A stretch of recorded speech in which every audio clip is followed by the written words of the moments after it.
Hi guys and welcome back. So today I'm going to be showing you how to make a Reese's peanut butter cheesecake. Let's begin.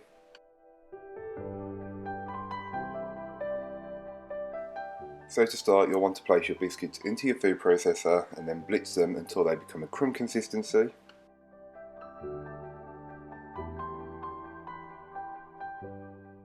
You will then want to add in your butter and continue to blitz it until it comes together. It will look like wet sand. You will then want to transfer the biscuit mixture from your food processor straight into your tin and start to press down the mixture using either a cup measurement or something similar. This will help compress it down quicker and more level.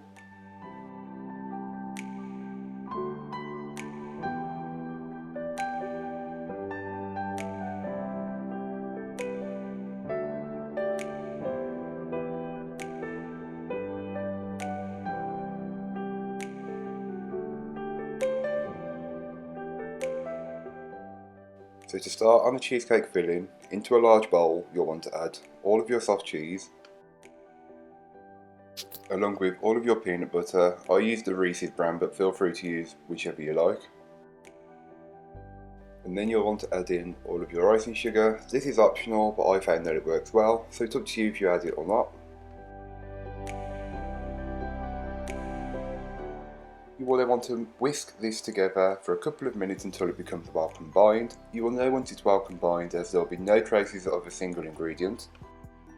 And it will be one solid colour, which is quite a light orange or beige colour.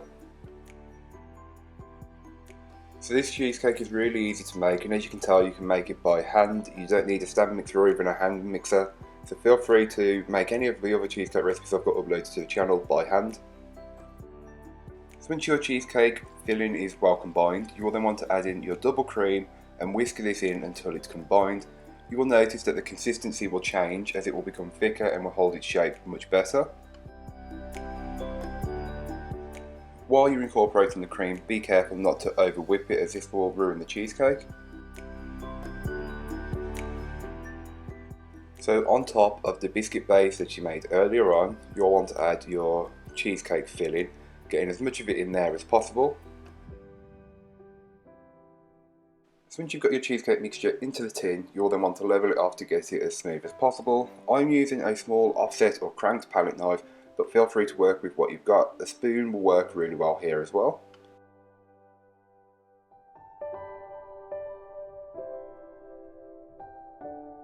So the following morning, you'll want to remove the cheesecake from the tin and then place onto a decorative cake stand or plate, or feel free to use whatever you've got.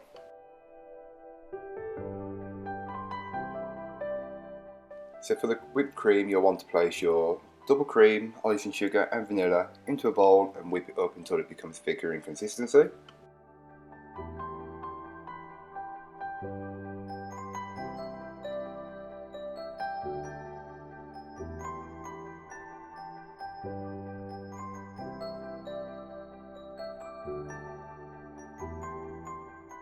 So once your whipped cream is whipped and ready, you can then place into a piping bag ready to pipe on top of your cheesecake.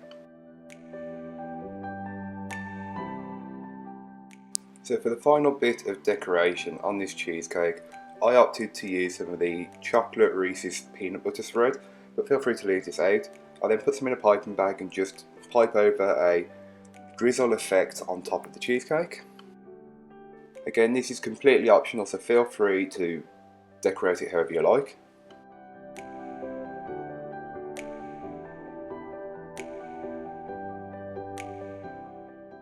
So once I'm done piping the chocolate on top of the cheesecake, I then go around the edge of the cheesecake, piping out the whipped cream. Feel free to do this however you like. I had some Reese's peanut butter cups left over, so I thought I would place them in the middle. I cut them up first, place them in the middle, and then the remaining I put around the edge on top of the whipped cream.